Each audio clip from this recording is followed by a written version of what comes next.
So today we're going to talk about how to create healthy relationships.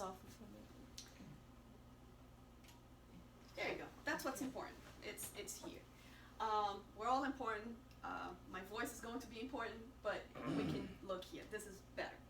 So everyone asks, I haven't met one person who doesn't think that one thing in their lives and their family lives couldn't be better. There's always something that we strive, whether it be in our partners, whether it be in our children, and a lot of times we even feel that we're not doing our jobs as a husband, as a wife, as a friend. And family doesn't mean, who thinks family means just husband and wife and a child? Is that what a family is? Is this a family here? Yes, It's we a are family family. entity, right? So we're going to start by asking. People say, okay, just get to the point. How to create a healthy relationship among spouses and children. So I ask you, what do you think we can do? What's the biggest thing we can do? We were talking before, when people come into the center, a spiritual center, what is the first thing that they want? They come in. Do they want to just go study? What's the next study? I just want to go and open a book and start studying. They want to talk. They want to talk. And they want to talk because They want to let out their experiences. they want to, exactly. People want to be themselves. They have pain. They have hurt. They want to not be judged. They want to come in and they want to feel that there's a loving environment, that they can be themselves. So the key, if we don't remember anything about what we're going to talk for the next hour, hour and a half, however Ducey thinks, is this. Allow people, allow others to be who they are. That is the main key. That is the key to non-judgment. When you don't judge, you put yourself in a humble position. You don't think you're above them. You don't think that you should expect them to do as you think. Some people are not ready to give you the type of love you want, but that's the type of love they can give. So when we allow others to be who they are, something else happens inside of us. We start being more Christians. We start being Christ-like. Because Christ, not at one person you will find that he asked someone to be who they weren't. He took people as they were. He would sit with the prostitutes and the doctors of the law. And not one time he says, prostitute, you have to be like the doctors, or doctors, you have to. He only did the best example he could give and allow each other to grow as they could. Of course he wanted everyone to be doctors of love.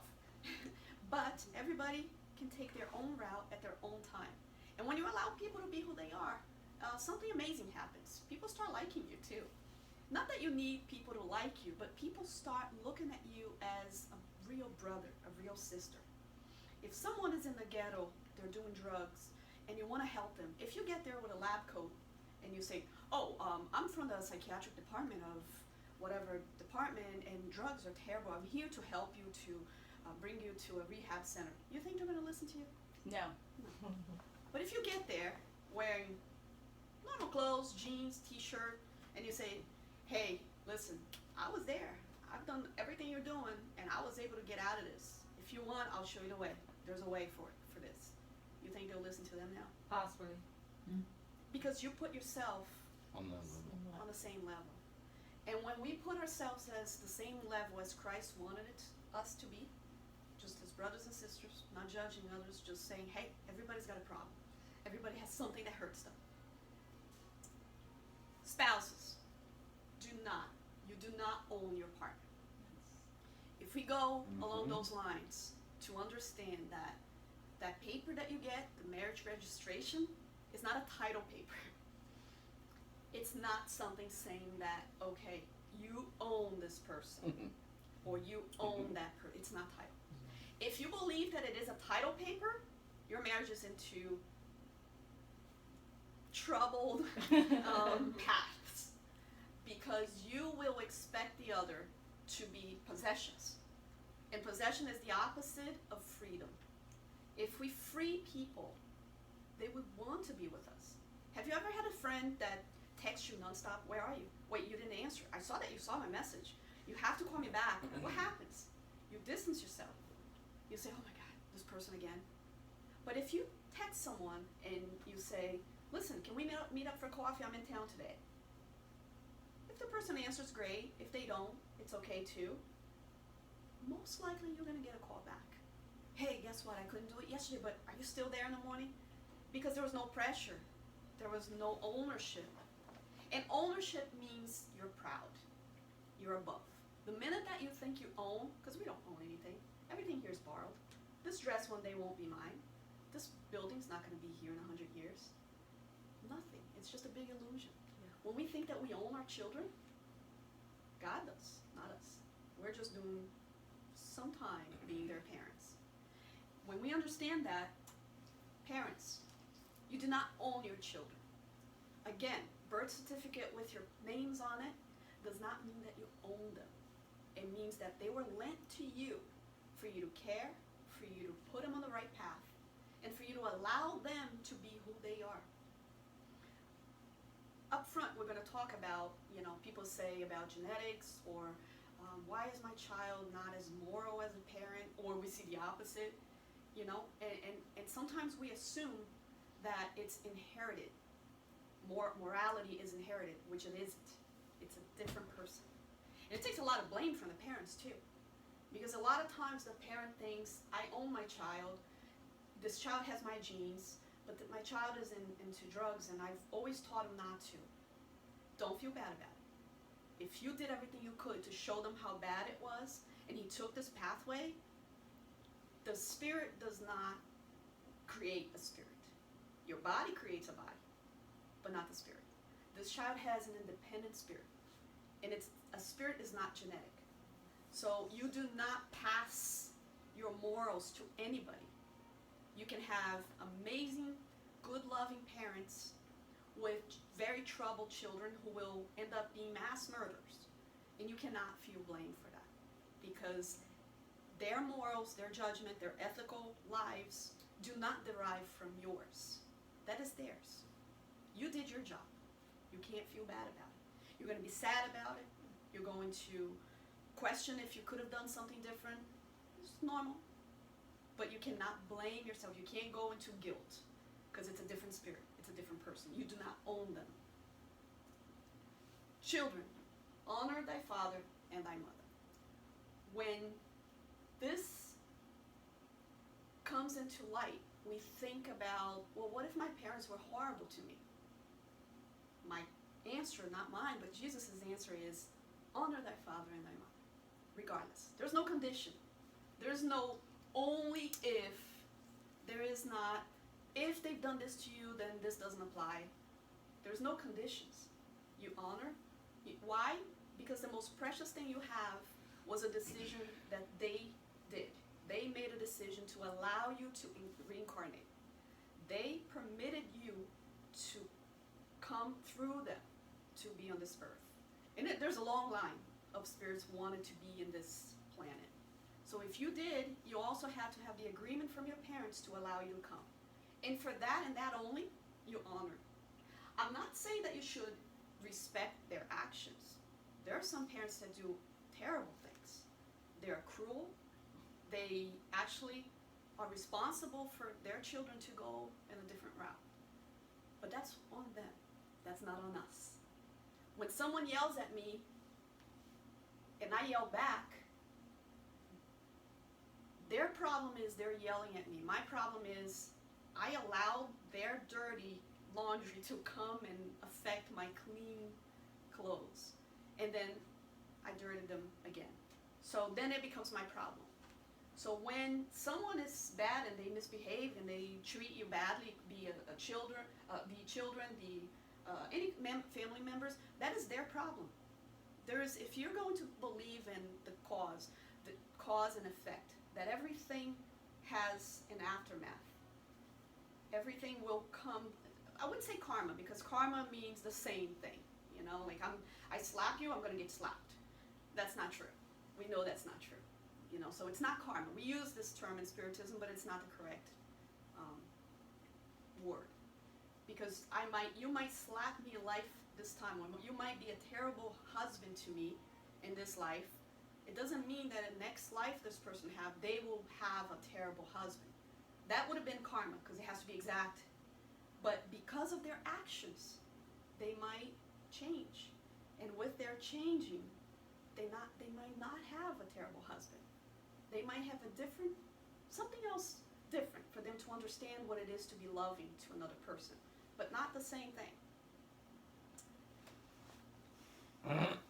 From all, here we have Emmanuel on his book, Life and Sex. From all the social institutions that exist on earth, family is the most important. And again, when I say family, I started out as saying husbands and wives, that was the title of the lecture. But two men together who decide to devote their love to each other, is that a family? Yes. Yes. Yes. What if they decide to adopt a child? That child is part of the family? Yes. Yes. Yes, it is.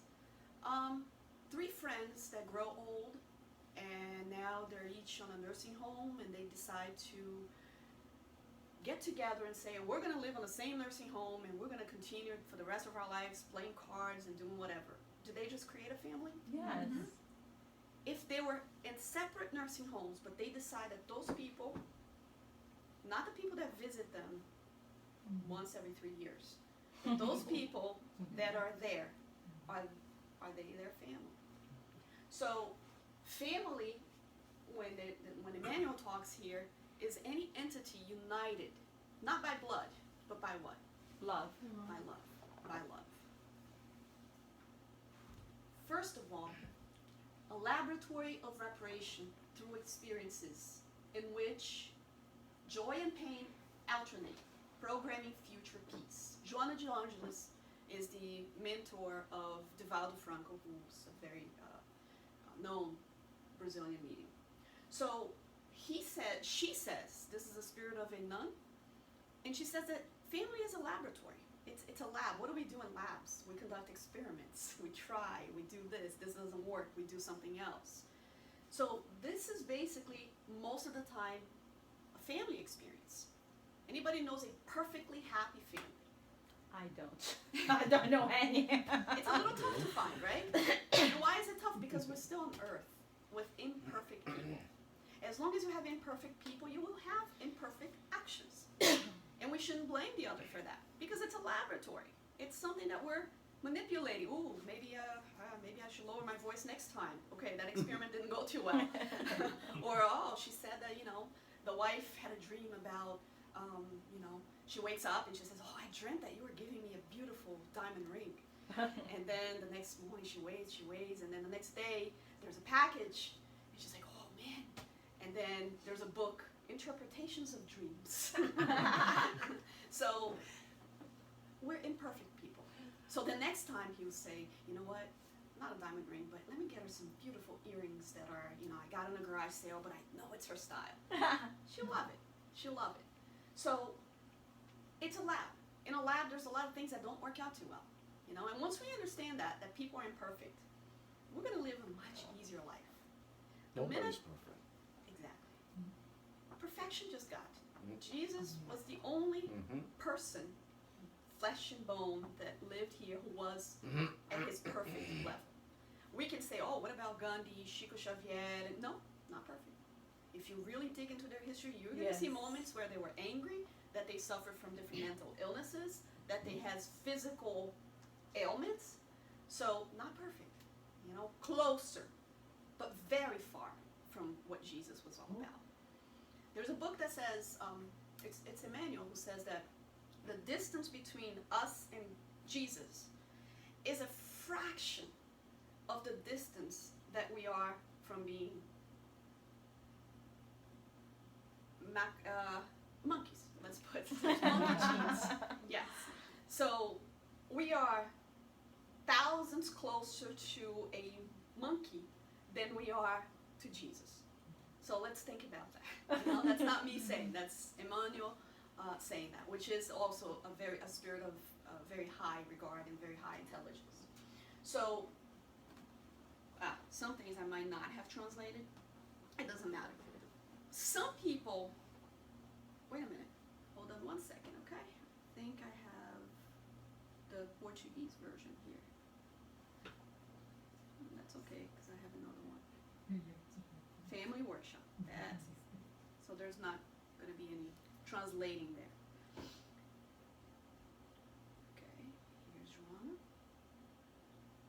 Slideshow from current slide. So this is what she says. So now it's going to be a little easier for us to understand. So this is.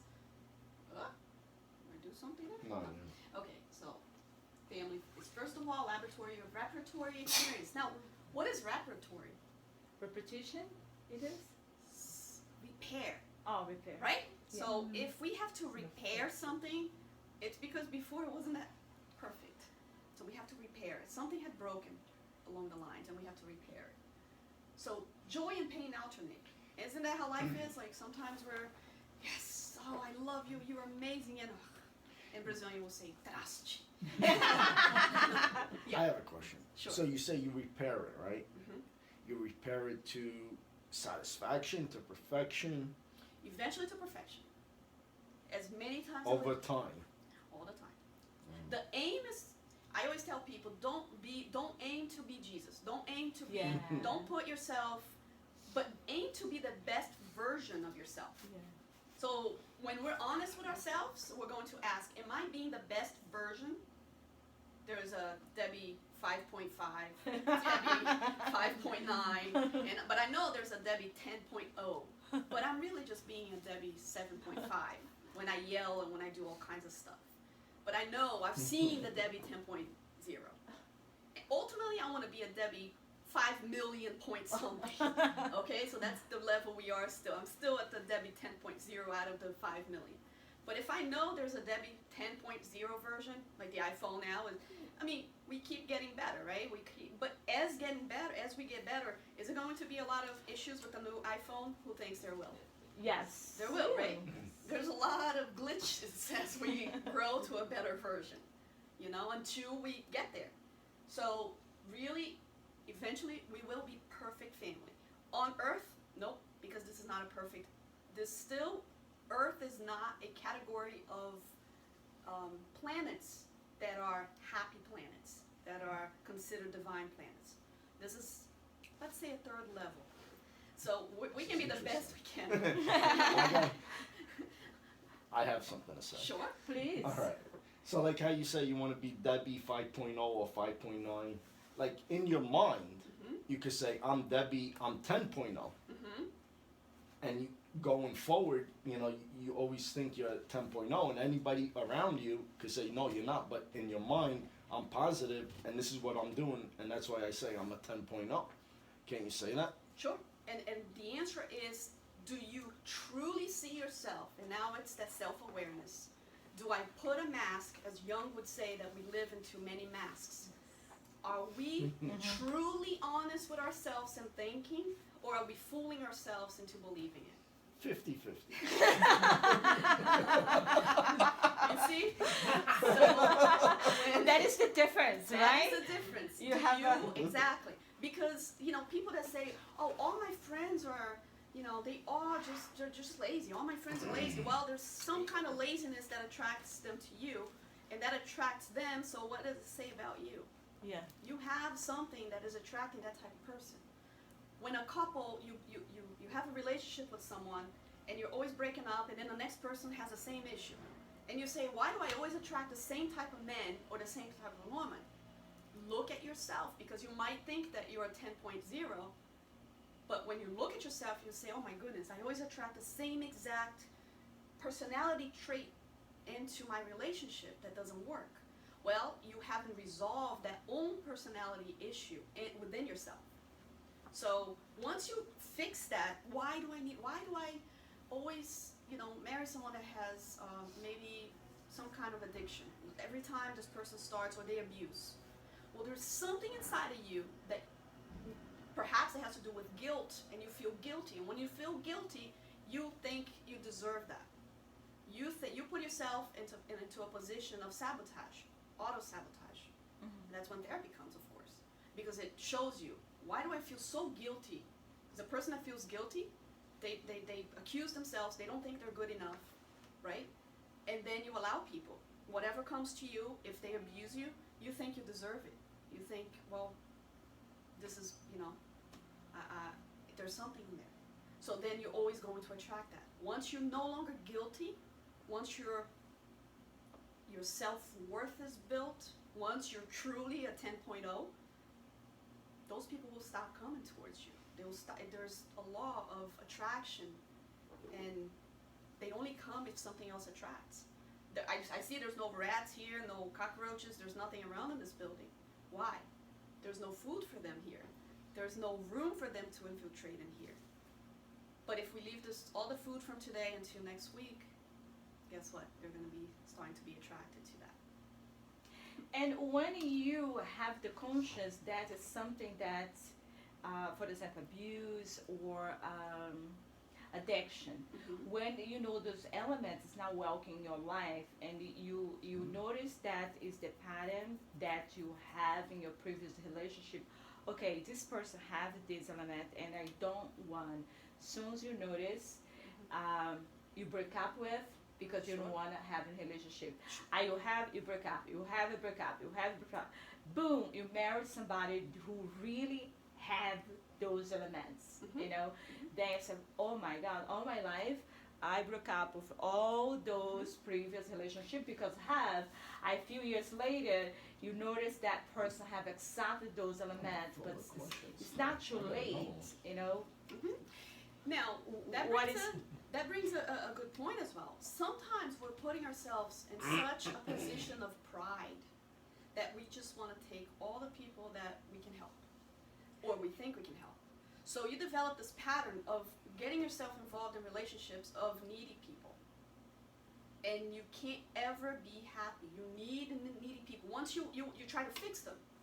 Like, I'm going to accept everyone who's broken so I can fix them. Once I realize that it's you notice the person is, you broke up because you don't want in your life. You suffer. Then it's something inside of you. You know, you suffer because you love. Oh, okay, this person is addicted, you know, has addiction. But you love the person, but you know, I don't want this person to be a father of my baby. The problem is you don't love yourself more. No, you break up with the person because the person has addiction. Right. So you know 10 years from now, even though you love this person, but you don't want this person to be a father of your child, you don't want it to be, you don't, as much you love this person, you don't see yourself going through difficult with this person. Be a father of your baby, have a rent to pay. Right. You know the drama that comes with, so you break up. You prefer to suffer now than have a relationship with this person. Sure. Then you have another relationship. Oh, this is same thing. Harmonize. I prefer to be alone than have with this person that harmonize. Then you have another relationship. This is abuse. You know. Oh, I prefer to be alone than being with this person who is harmonized. Then suddenly you met somebody that is at the first looks very nice. Doesn't have none of those elements. Harmonize, addiction, abuse. Example, right? Many years down the road, the person goes back into the bad things. Has those elements. Then what do? You know what I mean? Like right. So